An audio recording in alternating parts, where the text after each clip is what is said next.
Well, the Browns 27-10 losers here against the Los Angeles Chargers in Week 9, heading into their Week 10 bye. Ashley Bastock here with Mary Kay Cabot. And Mary Kay, let's set the scene a little bit after this loss, because 2-7, really steep hill to climb. Actually now only one other team in NFL history has made the playoffs after starting the year 2-7. Absolutely, and that was the Commanders in 2020. So it is an absolute long shot, probably a pipe dream.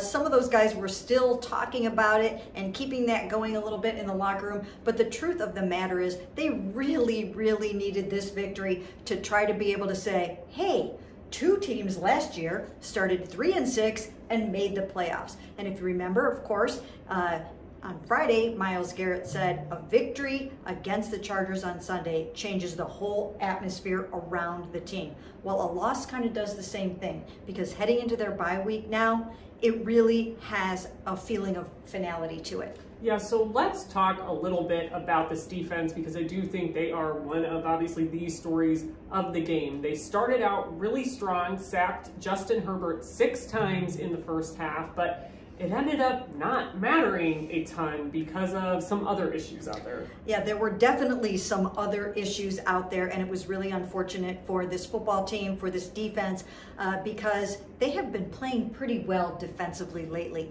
But there were 2 touchdown passes where there were completely blown coverages, missed assignments, and that really cost them. One was a 27-yarder, the other one was a 66-yarder.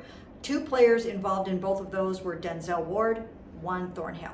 Now, Denzel took blame for both of them, but really it was kind of miscommunication. Now, the second one I think definitely was Denzel. The first one was more of a miscommunication between the two, and that one might have been a little bit more on Juan. But the point here is the fact that they just didn't communicate well enough, and it went a long way towards helping them lose this football game. Yeah, and also important, 6 of those sacks in the first half, but 3 of them alone came from Myles Garrett over 4 plays. But now I think it's thrown into question, and depending on when people are watching this, maybe there's a resolution to this, but more questions about whether his line mate Za'Darius Smith is going to be on this roster after the trade deadline on Tuesday. Yeah, first of all, Myles Garrett busted out of that 4-game sackless streak that we talked to him about on Friday, and you know it was just wearing on him. He admitted that he was frustrated. So he got 3 in 4 plays, but boy, that Justin Herbert, he's unbelievable. Ice in his veins. He got up from these sacks, shook them off, and threw those long touchdown passes on both of those drives. So wow, good for him for being the quarterback that he is. Not good for the Browns, but good for the Chargers, obviously. As far as Za'Darius Smith is concerned, there are reports, rumors flying around everywhere that he will be gone to the Lions. I think there's a very, very, very good chance of that. They're not going to get their hands on Myles Garrett. They're not going to get their hands on Max Crosby. Za'Darius is the next rung down, and I really do believe that he probably will be gone. Well, let's talk about the Browns quarterback, Jameis Winston, in his second start, because as I tweeted during the game, Jameis's luck with picks being dropped wore off here finally. Obviously, the Ravens had 3 last week. The Chargers today had 2 earlier in the game would-be picks that they dropped, but ultimately, he ended up getting picked off 3 times in this game.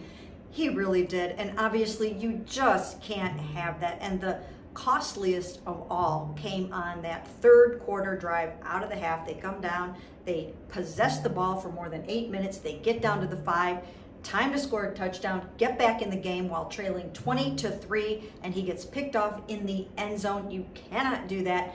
But once again, as we have been saying, Jameis is a gunslinger. He's going to take chances. And the philosophy in that second half of this game was throw it around and see if you can't make something happen. He did that, unfortunately, picked off 3 times, and he's also had 5 dropped, as we mentioned, and that's just not going to help this football team. Yeah, it was a tough break. I think this was the other side of Jameis Winston. We saw the really good sides of Jameis Winston, especially last week. So, all right, that's where this team stands heading into the bye week. We'll cover everything that happens leading up to the trade deadline and after over at cleveland.com/Browns.